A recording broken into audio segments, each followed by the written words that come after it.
Everyone வந்ததுக்கும் படம் பார்த்ததுக்கும் சில பேர் வந்து கிரிட்டிசைஸ் பண்ணுற மாதிரி கூட சொன்னாங்க.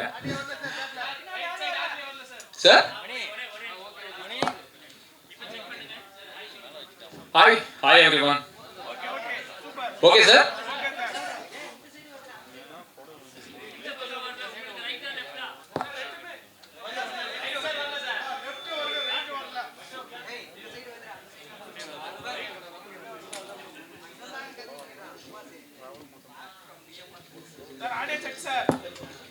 Check okay sir.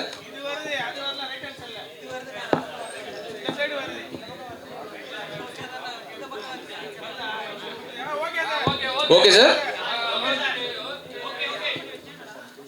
பரவாயில்லையா சார், எனக்கே 1 more எடுக்கிறாங்க. Okay, thank you every one. படம் பார்த்துருப்பீங்க. உங்களோட ஒப்பீனியன்ஸாக இருக்கட்டும் இல்லை கொஷின்ஸாக இருக்கட்டும், நீங்கள் எதுவாக இருந்தாலும் கேட்கலாம். will answer it. But thank you everyone.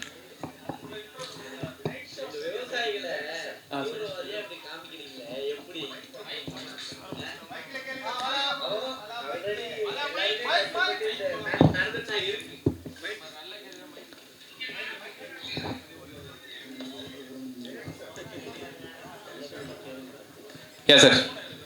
So இங்கே நாட்டில் நடக்கிறது தான். பட் ஆனால் நம்மளுக்கு தினம் தினம் அது கேள்விப்பட்டுகிட்டே தான் இருக்கும். பட் அவங்கள வந்து நம்ம வந்து சப்போர்ட் பண்ணோம் தானே. ஸோ அவங்க வந்து இந்த மாதிரி ஒரு எக்ஸாம்பிளிஸா அவங்க ரிவெஞ்ச் எடுக்கிற மாதிரி இல்லை சார். அதாவது நீங்கள் அதே கதையில் பார்த்தீங்கன்னா தற்கொலை பண்ணிக்கிட்ட சில பேரும் இருக்காங்க இல்லைங்களா. அந்த சிஸ்டம்க்கு அகேன்ஸ்டாக ஃபைட் பண்ணவங்களும் இருக்காங்க. அவனால் முடியும்னு வச்சுக்கோங்களேன். இப்போ நீங்கள் ஜல்லிக்கட்டு பிரச்சனையை எடுத்துக்கிட்டிங்கன்னா அது நிறைய பேர் வந்து கரெக்ட் தானேன்னு சொன்னாங்க. நம்ம ஊரெல்லாம் போய் சண்டை போட்டோம்ல, அகைன்ஸ்ட் சிஸ்டமாக இருக்கட்டும், அது திரும்ப வாங்கணும்ல.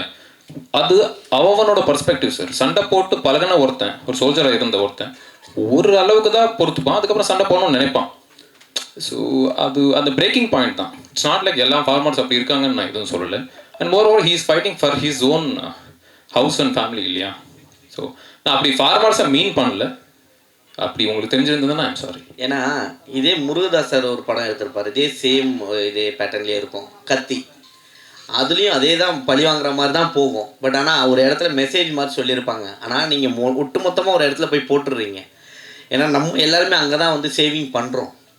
எல்லாருமே அங்கே தான் சேவிங் பண்ணுறாங்க. அதை எடுத்து குப்பையில் போட்டு திருப்பி இது பண்ணுற மாதிரி காமிக்கிறது இல்லை. ஏன்னா இவங்களும் கஷ்டப்படுறாங்க.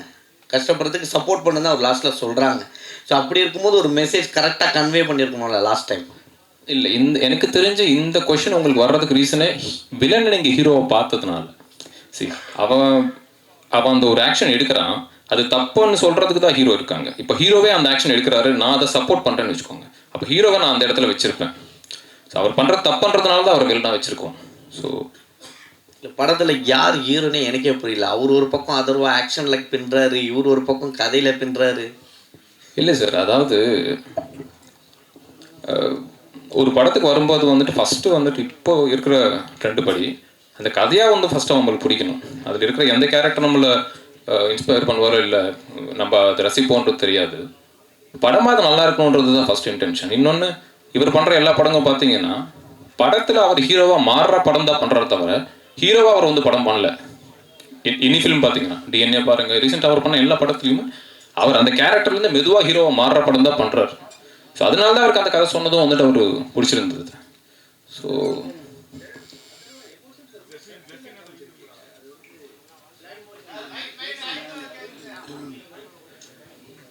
சார்,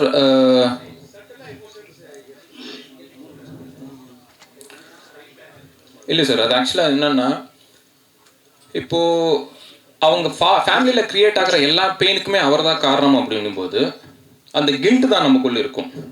ஓகேங்களா. நம்மளால ஒரு தப்பு நடந்துச்சுன்னு வச்சுக்கோங்களேன், அப்போ தான் வந்து நம்ம ஓவராக ரியாக்ட் பண்ணுவோம் தவிர நம்ம வந்துட்டு அந்த ஒட்டுமொத்த பெயினுக்கும் நம்ம தான் காரணமாக இருக்கும்போது வந்துட்டு அந்த கில்ட்டில் அவங்க சட்டில் ஆகிடுவாங்க. ஆமாம், சட்டில் தான் வந்துட்டு அது வெளியே வரும். ஏன்னா அந்த மொமெண்ட்டை திரும்ப திரும்ப ரீலீவ் பண்ண மாட்டாங்க, அந்த பெயின்லேயே இருந்துட்டு இருப்பாங்க. ஸோ நீங்கள் 2 கேரக்டர்ஸுமே பெயினில் இருக்கிற கேரக்டர்ஸ் தான் சார். டேரக்டர் சார் நியாயப்படி இவரெல்லாம் சார் ஜெயிச்சிருக்கணும். நியாயப்படி நம்ம அஸ்வின் தானே ஜெயிச்சிருக்கணும். ஏன்னா அவர் வந்து அவங்க ஊரை அழிச்சதுனால தான் அவர் இப்படி ஒரு ரிவெஞ்ச் எடுக்கிறாரு. அப்போ அது நியாயமான ரிவெஞ்ச் தானே, ஹீரோவும் அதுக்கு சப்போர்ட் பண்ணியிருக்கணுமே. சார் அது ஆக்சுவலாக நீங்கள் நல்லா சொன்னீங்க. முன்னாடி இருக்கிறவரே அது தப்புன்னு சொல்கிறாரு. அதுதான் சார் இப்போது டிஃப்ரென்ஸ் ஆஃப் ஒப்பீனியன் ஃப்ரண்ட் பேக்கில் உட்காந்துருக்கீங்க, ஒரு சீட்டு டிஃப்ரென்ஸில் உட்காந்துருக்கீங்க. நீங்களே வந்து அதை கரெக்டாக ஃபீல் பண்ணுறீங்க, அவர் அதை தப்புன்னு ஃபீல் பண்ணுறாரு. அதர்வா சார் இங்கே அதர்வா சார் நோ சார் தீவிரவாதி காட்டணுன்றது இல்லை, அம்பேத்கர் காட்டுறீங்க. ஸோ நீங்கள் லா படி நடந்துக்கணும்னு செகண்ட் பார்ட்டுக்கு தான் காமிக்கிறீங்க. 2 பேருக்கு எடுத்துக்கும் அதே தான். நம்ம விவசாயிகளை வந்து தூக்கி தான் காட்டுமே தவிர நம்ம அவங்க வந்து ரிவேஞ்சுக்காக இந்த மாதிரி ஒரு ஸ்லம் ஃபுல்லாக இது பண்ணி அவங்க வந்து ரிவேஞ்ச் எடுக்கிறாங்க அவங்க அந்த மாதிரி காட்டிங்கன்னா அதை நாங்கள் கேட்க வரோம். இப்போ அந்த விவசாயிங்க வந்து ரிவேஞ்ச் எடுக்கிறாங்கன்ற மாதிரி காட்டல. அதனால தான் நான் அவங்க எல்லாரையும் வந்துட்டு அந்த அந்த மைண்ட்ஸில் ஒர்க் பண்ணுற காஸ்டியூம்லேயே வந்துட்டு வச்சிருப்பேன். ஓகே, ஒரு ரக்கடான லைஃப் வாழ்ந்துட்டு இருக்க ஒரு கேரக்டர் அவங்க வச்சிருப்பேன் தவிர அவங்க வெயிட்டி கட்டிட்டு வந்துட்டு விவசாயிகளை வந்து நான் எங்கேயுமே போட்டுருப்பான்ல. அதர்வா சார் நீங்கள் மைக் சார், இந்த ஸ்டோரி டேரக்டர் உங்ககிட்ட சொல்லும் போது உங்களுக்கு என்ன தோணுச்சு? இப்போ இருக்கிற கரண்ட்டில் வந்து எல்லாமே நடந்துன்னு இருக்குது. மக்களை வந்து அடிக்கிறதெல்லாம் போலீஸ் தான், பின்னாடி இருக்கிறதெல்லாம் ஆட்சியாளர்கள் தான். ஸோ இந்த ஸ்டோரி பண்ணும்போது நீங்கள் ஏதாவது டேரக்டர் ஏதாவது சொன்னீங்களா, இல்லை ஏதாவது ஸ்கிரிப்டில் ஏதாவது மாற்றினீங்களா? இல்லை சார், செகண்ட் ஹாஃபில் ஆக்ஷன் பிளாக்ஸ் அதெல்லாம் ஒர்க் பண்ணோம். பட் இந்த ஸ்டோரி வந்து நான் கேட்கும்போது எனக்கு ஒரு விஷயம் பட்டு சார், இப்போ நீங்கள் கேட்ட கேள்விக்கும் ஒரு பதிலாக இருக்கும்னு நினைக்கிறேன். இந்த உலகம் வந்துட்டு ஒரு உலகம் தான் சார், நம்ம எல்லாருமே வாழ்றது. பட் பெர்ஸ்பெக்டிவாக பார்த்தீங்கன்னா 3 உலகத்தில் இருக்கிற மாதிரி இருக்கும். ஒன்று நான் பார்க்குற உலகம், என் பெர்ஸ்பெக்டிவில் எனக்கு தெரிகிற உலகம். ஒன்று உங்கள் பெர்ஸ்பெக்டிவ்லேருந்து தெரிகிற உலகம். பட் ரியாலிட்டி என்னென்னா 2 பேரோட ஒரு காமன் பாயிண்ட்டில் ஒன்று மீட் பண்ணுறோம்ல சார், அதுதான் ரியாலிட்டி, அதுதான் நிஜம் உலகம். ஸோ வந்துட்டு இங்கே யார் சார் தப்பு, யார் கரெக்டு? ஸோ யூனிஃபார்ம் போட்டவங்க எல்லாமே கரெக்ட் அப்படின்னு கிடையாது. யூனிஃபார்ம் இல்லாமல் ஃபார் எக்ஸாம்பிள் அஸ்வினோட கேரக்டர் ஆகட்டும், அவர் ஒரு பேக் ஸ்டோரி வச்சு போராடுறாரு. ஸோ அவர் பெர்ஸ்பெக்டிவில் பார்க்கும்போது அவர் கரெக்டாக இருக்கார், என் பெர்ஸ்பெக்டிவில் பார்க்கும்போது எனக்கு கரெக்டாக படுது.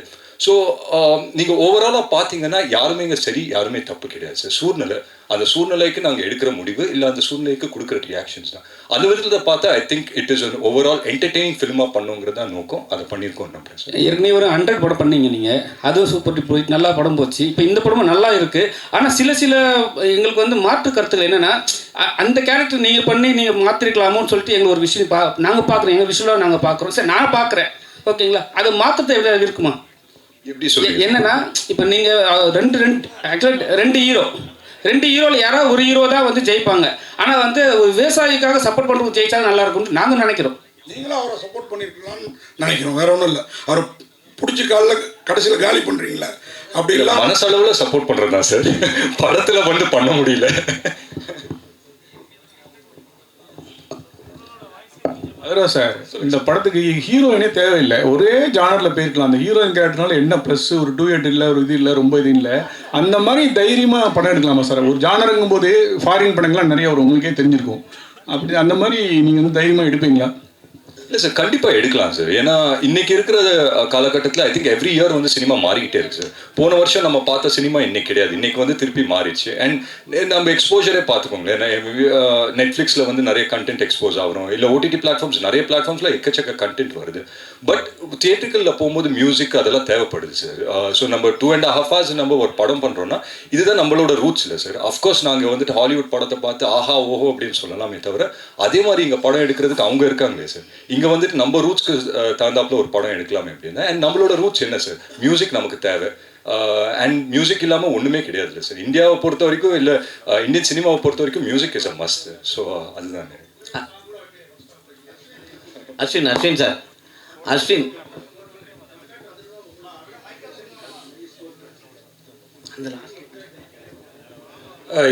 எஸ் சார், எனக்கு இந்த கேரக்டர் ரொம்ப டைரக்டர் சார் வந்து ஃபர்ஸ்ட்டு கதை சொல்லும்போது அந்த அக்ரேஷனை விட அவருக்குள்ளார இருக்கிற ஒரு ட்ராமா, அந்த அக்ரேஷனோட காஸே வந்து அந்த ரூட் காஸே அந்த ட்ராமானால நிறைய விஷயங்கள் ப்ளே பண்ணுற ஸ்கோப் இருந்தது.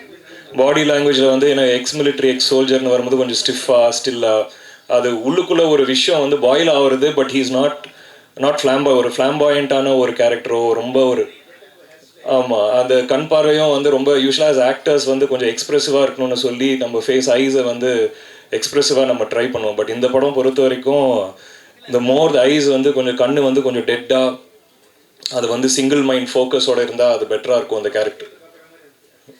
Okay thank you sir. Ashwin sir, நாக்கில் ஃப்ராக்சர்னு பார்த்தோம், அப்புறம் பொன்னியின் செல்வன் நல்ல ஒரு ஸ்டோரிஸ்லாம் பண்ணி திடீர்னு ஒரு பெரிய ஒரு லீடர் கெட்டப்பில் வந்திருக்கீங்களே, சொன்னாரா உங்களுக்கு இந்த மாதிரி நீங்கள் லுக்கில் வரணும் அப்படின்ட்டு? இல்லை, அப்படி டைமிங் அப்படி அமைஞ்சது சார். லுக்காக பார்த்தீங்கன்னா டைமிங் அப்படி அமைஞ்சது அந்த டைமில். எனக்கு என்னென்ன ஒரு வருத்தம்னா, ஒரு ஆக்டராக வந்து எனக்கு நிறைய கேரக்டர் பண்ணணுன்னு ஆசை, நெகட்டிவ் ரோல் பண்ணணுன்னு ஆசை. ஆனால் மேபி அந்த சாக்லேட் பாயோ அந்த ஒரு ஜோனில் பார்க்கும்போது இந்த லுக்கில் மேபி பார்க்கும்போது யாருமே அந்த விஷுவல் அது அமையலை அப்படி. ஸோ ரவி சார் வந்து அப்போது கேட்கும்போது, ஆக்சுவலாக ரவி சார் வந்து ஃபஸ்ட்டு ஃபோனில் பேசும்போது வாய்ஸை பேஸ் பண்ணி தான் பேசலாம், நீங்கள் ஆஃபீஸ்க்கு வாங்கன்னு அப்படி சொன்னார். அண்ட் அவர் கதை சொல்லும்போதே தெரிஞ்சிச்சு இவ்வளோ ஸ்கோப் இருக்குது. ஏன்னா சம்டைம்ஸ் வந்து நம்ம ஃபீல் பண்ணுவோம் அது வந்து வெறும் ஒரு வில்லன் இருக்கான், அது வந்து அதுக்கு ஒரு உருவம் தேவைன்னு மட்டும்தான் கூப்பிடுவாங்க. பட் இதில் ஒரு சோல் இருந்துச்சு அந்த கேரக்டருக்கு. ஸோ அது எனக்கு ரொம்ப பிடிச்சிருந்தது. அண்ட் நீங்கள் ஒரு கேட்குறீங்களா ஒரு சில விஷயங்கள், அந்த கதையோட சக்ஸஸே அங்கே தான் நினைக்கிறேன். இதில் யார் ஹீரோ யார் வில்லன்ற ஒரு விஷயம் உங்களுக்கு யோசிக்க வைக்கும்போது மேபி ஒரு சில பேர் வந்து இவர் பக்கம் நியாயம் இருக்குது, ஒரு சில பேர் இவர் பக்கம் நியாயம் இருக்குன்னு அப்படி ஃபீல் பண்ணுவாங்க. அதுதான் அந்த கதையோட வெற்றின்னு நான் நினச்சிக்கிறேன் சார். டேரக்டர் சார், கேப்டன் பிரபாகரன் அந்த படத்தில் தான் ஹெல்மெட்டில் அந்த லைட் வச்சு அவ்வளோ பேரை காட்டுவாங்க. காட்டு நானும் பேசிட்டு இருந்தோம். அதுக்கப்புறம் இந்த படத்தில் தான் அதிகமாக நீங்கள் கொண்டு வந்திருக்கீங்களோ அப்படின்றது நாங்கள் இல்லை, அவர் கேப்டன் பிரபாகரன் விட கவுண்டமணி சார் போட்டதுனால தான் பயங்கர ஃபேமஸ், அது வேறு விஷயம். இல்லை சார், அந்த ஐடியா வந்துட்டு கேமராமேன் சார். சின்ஸ் வந்து நாங்கள் அந்த செட்டில் ஷூட் பண்ணிட்டு இருக்கும்போது அந்த லைட்ஸ் வந்து ஒரு சைட்லேருந்து தான் நம்ம த்ரோ பண்ணுறோம் இல்லைங்களா. ஸோ அது வந்துட்டு அவர் கேமராவும் அவர் தான் சூஸ் பண்ணார், நம்ம ஃபிக் பண்ணணுன்றது. ஸோ அந்த ஸ்ட்ரீக்ஸ் இதெல்லாமே பியூட்டிஃபுல்லாக இருக்கும்னு சொல்லிட்டு அந்த ஹெல்மெட் கேமரான்ற ஐடியா அவர் கொடுத்தது தான். அஸ்வின் சார், ஒட்டுமொத்த போலீஸையும் காலி பண்ணுற மாதிரி ஒரு சீன் பண்ணியிருக்காங்க. எல்லாருமே அவ்வளோ ரொம்ப டென்ஷனான இடத்துல வந்து நீங்கள் வச்சுருக்கீங்க. டேரக்டர் உங்கள்கிட்ட கதை சொல்லும் போது இந்த விஷயம் இருக்குதுன்னு சொல்லும் போது உங்களுக்கு என்ன தோணுச்சு? ஏன்னா இப்போ இருக்கிற போலீஸ்லாம் வந்து அவங்க ஏதாவது ஒரு அகேன்ஸ்ட் ஏதாவது பேசினாவே வந்து புள்ள பூச்சி போட்டுடுறாங்க, அடிக்கிறாங்க. உங்களுக்கு என்ன தோணுச்சு? இல்லை, கடைசியில் ஒரு படம் தான். நீங்கள் கேட்குற கேள்வி, அதாவது நேரில் வந்து போலீஸாக வந்து வண்டியை பிடிச்சி நீங்கள் என்னங்க இப்படி நடிச்சிருக்கீங்கன்னு அப்படி தான் கேட்குறீங்களா? அதுக்கு எல்லாமே ஒரு கதாபாத்திரம் தான் சார். அண்ட் கதையாக முடியும் போது அதர்வாவோட கேரக்டர் வந்து ஹீரோட கேரக்டர் சொல்கிறது அதானே, அந்த டைமில் வந்து காது கொடுக்கறதுக்கு நம்ம இருந்திருக்கணும்னு அப்படி வந்து சொல்கிறாரு. ஸோ ஐ திங்க் அது ஒரு பேலன்ஸ்டாக தான் அந்த மெசேஜ் வந்து வருதுன்னு எனக்கு தோணுது. சார் டேரக்டர் சார், இந்த படம் உண்மையாகவே ஒரு டிஃப்ரெண்ட்டாக இருக்குது பார்த்தப்படம். அதுவும் இவர் வந்து உங்களுக்கு பரணி மேலே என்ன கோவம்னு தெரியல. அவர் பிக் பாஸில் மதுளேறி குடித்த மாதிரி இங்கேயும் குதிக்க விட்டுருக்கீங்க. அதே மாதிரி அவர் தலையை ஒரே சிவில் பயங்கர இதுவாக இருந்தது. நான் வில்லன், அதனால தான் அவர் எங்களை உட்கார வச்சார். ஹீரோன்னு அவரையும் சொல்கிறோன்னா அது ஒரு காரணம் இந்த படத்தில். வாழ்த்துக்கள். இந்த படம் எந்த அளவுக்கு டிஸ்ட்ரிபியூஷன் யார், ஏன்னா பெரிய லெவலில் பண்ணியிருக்கீங்க, படம் புதுசாக இருக்குது, யார் பண்ணுற என்ன அவங்க வந்திருக்காங்களா? சார் தான் வந்து ரிலீஸ் பண்ணுறாரு, தமிழ்நாட்டு ரிலீஸ் அவர் தான் பண்ணுறாரு. அந்த டிஸ்ட்ரிபியூட்டர் இதெல்லாம் வந்து சார் தான் கேட்கணும் நீங்கள். 174. ஸோ 200 தியேட்டர்ஸ் ப்ளே பண்ணுறாங்க சார். இப்போதைக்கு இந்த 200 தியேட்டர்ஸ் லாக் பண்ணியிருக்காங்கன்னு சொல்கிறாரு.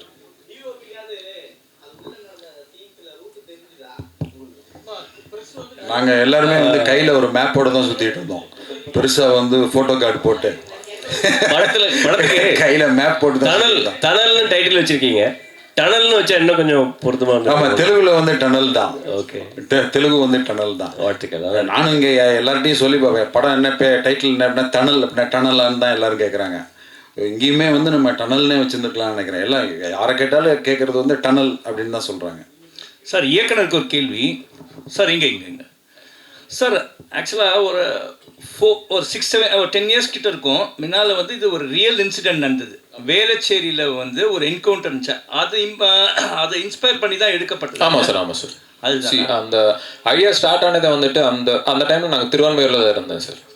ஸோ அந்த டைம் அது நடக்கும்போது வந்துட்டு நான் அங்கே போயிருக்கேன். ஐ மீன் அந்த அட்மாஸ்பியர் இதெல்லாம் பார்த்துருக்கேன். அந்த இன்சிடென்ட்லேருந்து தான் ஒருவேளை அவங்க சைடு ஒரு நியாயம் இருந்து அந்த சைட்லேருந்து ஒருத்தன் அந்த கோவத்தோடு வந்தால் இப்படி இருக்கும் அப்படின்றதுலேருந்து தான் அந்த கேரக்டர் ஸ்டார்ட் ஆச்சு. என்னோட கேரக்டர் ஸ்டார்ட் ஆச்சு. அது முடிக்கும்போது தான் ஒருவேளை அதை ஸ்டாப் பண்ணணுன்ற ஒரு கேரக்டர் கிரியேட் பண்ணால் அதுக்கப்புறம் தான் அந்த கதை ஃபார்ம் ஆச்சு சார். மீதி நீங்கள் கன்சீவ் பண்ணது தான். ஆமாம் சார். இப்போ நீங்கள் ரோட்டில் போகிறீங்க, 2 பேர் வந்து சண்டை போட்டுருக்காங்க. அவங்க 2 சைடும் வந்துட்டு அவன் நம்புறது வந்து கரெக்டுன்றதுனால தான் அந்த ஆர்குமெண்ட்டே போயிட்டு இருக்கோம். இல்லை நீ தான் தப்பாக வந்த, இல்லை நீ தான் தப்பாக வந்தேன்னு சொல்லிட்டு. இல்லைப்பா நான் எந்த தப்பு சாரி அப்படின்னு சொல்லியிருந்தா அது முடிஞ்சிருக்கும். Still it is a question mark தான். ஒன்று அது ஃபேக் என்கவுண்டரா உண்மையான என்கவுண்டரான்றது இனி வரைக்கும் ஒரு கேள்விக்குறி தான். அது இல்லை சார், அது நீங்கள் சொல்கிறீங்க, நான் சொல்லலை. நீங்கள் சொல்ல, பட் இதுதான் இனி வரைக்கும் நடக்கிறது. மேபி சார் தான். இதை சென்சாரில் எதுனா உங்களுக்கு எதுனா இருந்துச்சா இஷ்யூ? இல்லை சார், ஆக்சுவலாக வந்துட்டு அவங்க கண்டுபிடிக்கலன்னு நினைக்கிறேன். நீங்கள் கண்டுபிடிச்சி அவங்க வந்து அது கேட்கவே இல்லை. I'm sorry. இது இந்த டிஓபி அப்புறம் இவர் ஆர்ட் டைரக்ஷன் இந்த ரெண்டுமே இன்னும் 2 ஹீரோ மாதிரி ஆயிடுச்சு படத்தில். வாழ்த்துக்கள். Thank you sir. Thank you. Thank you sir. Thank you.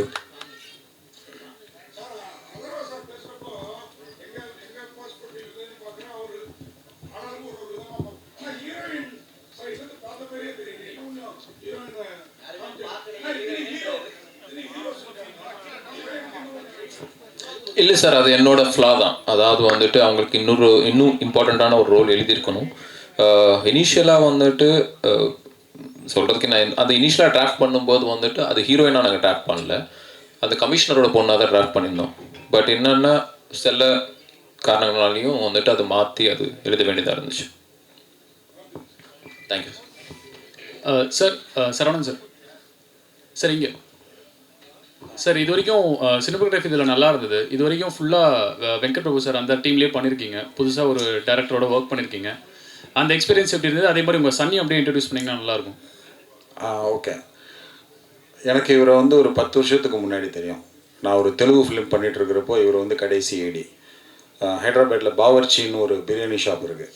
அங்கே 2 பேரும் வந்து ஒரு நாள் பிரியாணி சாப்பிட்டுட்டு இருக்கிறப்போ இவர் சொன்னார், நான் ஃபஸ்ட்டு படம் பண்ணுறப்போ உங்களை வச்சு தான் படம் பண்ணுவேன் அப்படின்னு. ரொம்ப சந்தோஷம்ப்பா அப்படிலாம் வந்து சொல்லிட்டு இதுவாகிடுச்சு. அப்புறமா மறந்துருச்சு 10 இயர்ஸ்க்கு அப்புறம். அப்புறமா சுரேஷ் சந்திரா சொன்னார், இப்போ அந்த பெட்ரோமாக்ஸே தான் வேணும்னு சொல்லி ஒரு பையன் வந்து சொல்லிகிட்டு இருக்கிறாரு, உன்னை தெரியுமா அப்படின்னு சொன்னால் வந்து ரவி அப்போ வந்தார். நான் அன்றைக்கி சொன்னேன் உங்ககிட்ட அப்படின்னு சொல்லிட்டு. ஸோ அந்த மாதிரி வரப்போ வந்து இது ஒரு எக்ஸைட்டிங்கான ஒரு ஸ்கிரிப்ட். இது வந்து ஒரு சினிமாட்டோகிராஃபருக்கான ஒரு ஸ்கோப் இல்லை. இப்போ நீங்கள் எல்லாம் சொன்ன மாதிரி வந்து சினிமாட்டோகிராஃபருக்கு ஸ்கோப் இல்லை ஒரு ஸ்கிரிப்ட். ஸோ அந்த ஸ்கிரிப்டை வந்து 10 வருஷத்துக்கு முன்னாடி என்னை கமிட் பண்ணி ஒருத்தர் அதே மாதிரி கொண்டு வந்து கொடுத்ததில் எனக்கு ரொம்ப சந்தோஷம். அதுக்கப்புறம் சார்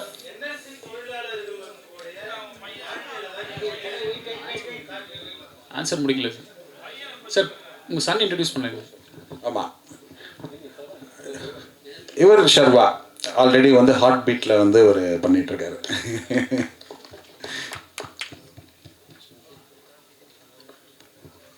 எல்லாருக்கும் வணக்கம். உங்கள் இன்னைக்கு எல்லாத்தையும் பார்த்ததில் ரொம்ப ரொம்ப சந்தோஷமாக இருக்குது. தேங்க்யூ. நைஸ் சார், நல்லா பண்ணியிருந்தீங்க. Thank you. Thank you sir. And Atharva sir, இது வரைக்கும் சாக்லேட் பாயாக பண்ணிட்டு இருந்தீங்க. ஸோ இப்போ ஆக்ஷன் ஹீரோவாக மாறி இருக்கீங்க. ஸோ எப்படி இருக்குது இந்த நியூ ரூட்? எப்போங்க சாக்லேட் பாயா பண்ணேன், எப்போங்க ஆக்ஷன் மாறு. 2வது படமே ஆக்ஷன் பண்ணிட்டேங்க. இல்லை, பட் ஆக்ஷன் வந்து என்னோட கம்ஃபர்ட் ஜோன். எனக்கு ரொம்ப பிடிக்கும் ஆக்ஷன் பண்ணுறது. நான்லாம் எந்த மாதிரி கிட்டேன்னா இந்த WWF பார்த்து வளர்ந்த பையன். ஸோ எனக்கு சின்ன வயசுலேயே இந்த ஆக்ஷன் படம் பார்க்குறது, இல்லை ஆக்ஷன் ஃபிலிம்ஸ் வந்து நான் சினிமாவுக்கு வந்த பிறகு ஆக்ஷன் ஃபிலிம் செலக்ட் பண்ணி அன்னைக்கு வந்து ஆக்ஷன் ஷூட் பண்ணுறோன்னா எனக்குள்ளே வந்துட்டு ஒரு சின்ன ஒரு எனர்ஜி தனியாக அப்படியே வந்துடும். ஸோ அந்த விதத்தில் I think I'm enjoying the phase that I mean.